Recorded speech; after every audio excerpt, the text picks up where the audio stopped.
It's hard when you see a show and you have no history of the artist, so you don't know what he did or she did, 20 years ago or a week ago. I mean, you just see this and you don't know where it's evolving. It's just like this chunk of, it's like a chunk of rock sitting there, where did it come from? And I guess that's why I respond to the child walking up, because there's no historical baggage that the kid has. Kid walks up and, it's this immediate thing. There's a response. I'm confronted by this object and I'm going to respond to it right now. I either like it, and it's going to grab my attention, and I guess that's why I liked what happened with the kid. I mean, this obviously, for an instant, and it was actually more than an instant, was why I liked it. Because how many paintings, you walk up to that are supposed to be, masterpieces, and you go, bye, I mean, what do I have to, how many books do I have to read to look at this, and I don't think you should have to. I think you should walk up to whatever it is, and it shouldn't even reveal itself immediately either, though. I mean, but it should grab your attention enough that there's certain messages that will be revealed maybe through time.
When I came to town back to town, I should say, about 10 years ago, I started spending some time in the abandoned steel mills.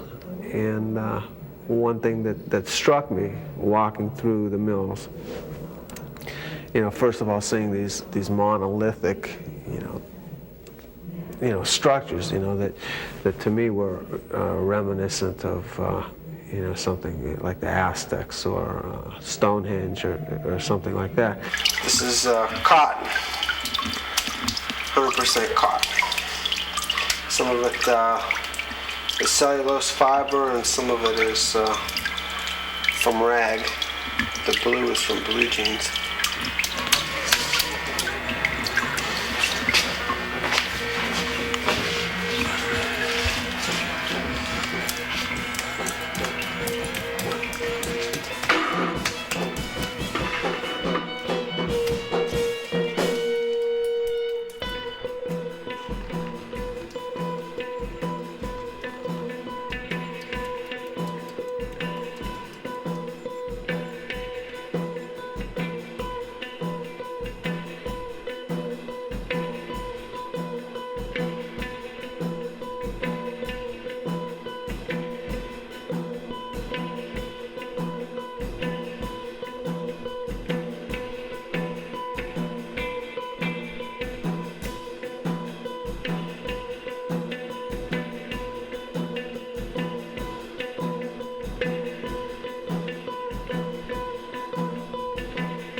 they were almost, Pompeian artifacts, because as I started to walk through, the thing that struck me was, everything was there.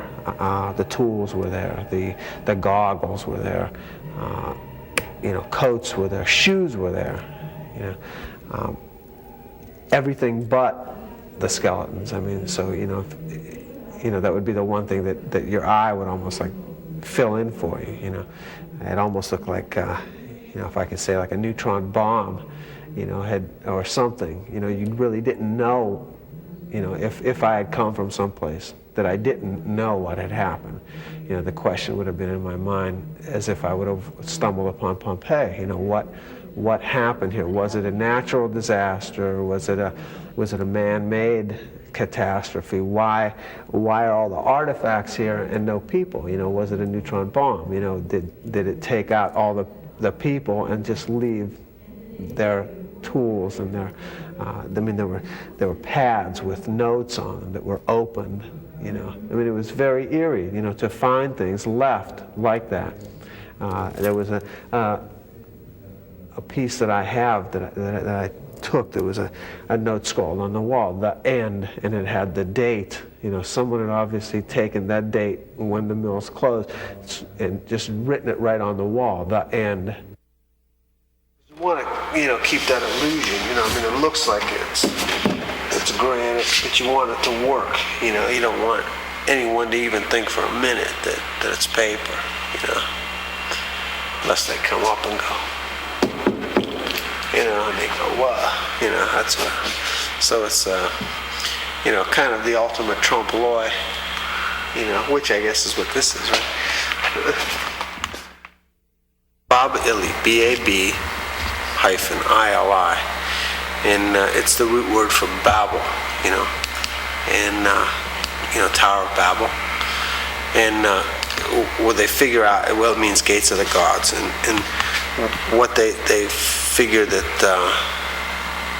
it was in Babel were ziggurats, which I said, there's steps up and steps down. So, you were building a stairway or a gate to heaven so you could climb up, But it was also a passageway for the gods to walk down, The artist has filtered classic church narratives through life experience, which of course range from an upbringing inside of Youngstown steel furnaces through graduate academic studies at Wisconsin and Ohio State. The iconography which Jim Pernotto presents surely lends itself to endless exploration into meaning and parallels. And while he encourages such discoveries, he asks also that we stand back and have a good time. The artist and Jim Pernotto, the fellow next door, are surprisingly the very same person. What you see is truly what you get, and what you get is extraordinary intelligence and a whole lot of fun.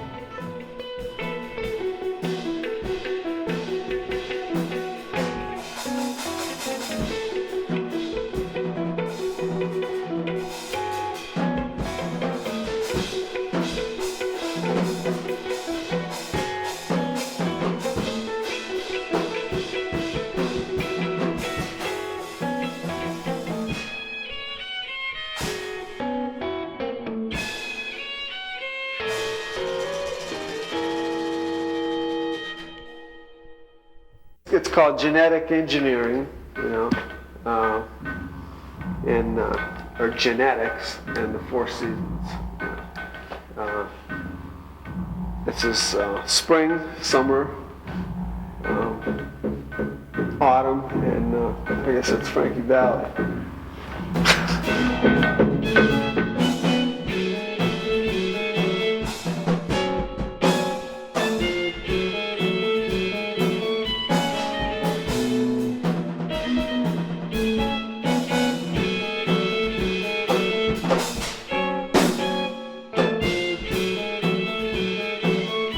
Magical journey starts here that will carry Pompei in word or image through genetics, plantation, chapel, and the continuing sequence of panels. Pompei as hero mariner, as witness, as the only figure able to sail through these fabled quadrants and not take himself so seriously. I don't know what Popeye is to Pernotto or Pernotto to Popeye. My best hazarded guess is that Popeye is the popped eye, the visual impact, art itself that will negotiate the perils and dire straits of the new millennial kingdoms to come. It's one of Bukowski's lines, to do a dangerous thing with style is what I call art.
Called the sleep of reason produces monsters.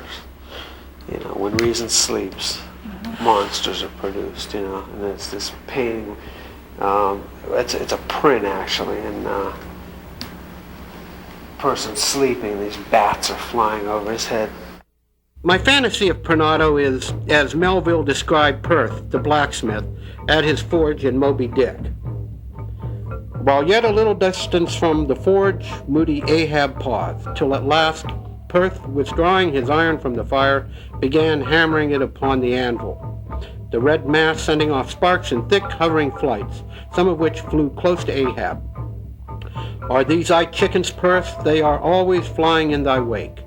Birds of good omen, too, but not to all. Look here, they burn, but thou livest among them without a scorch.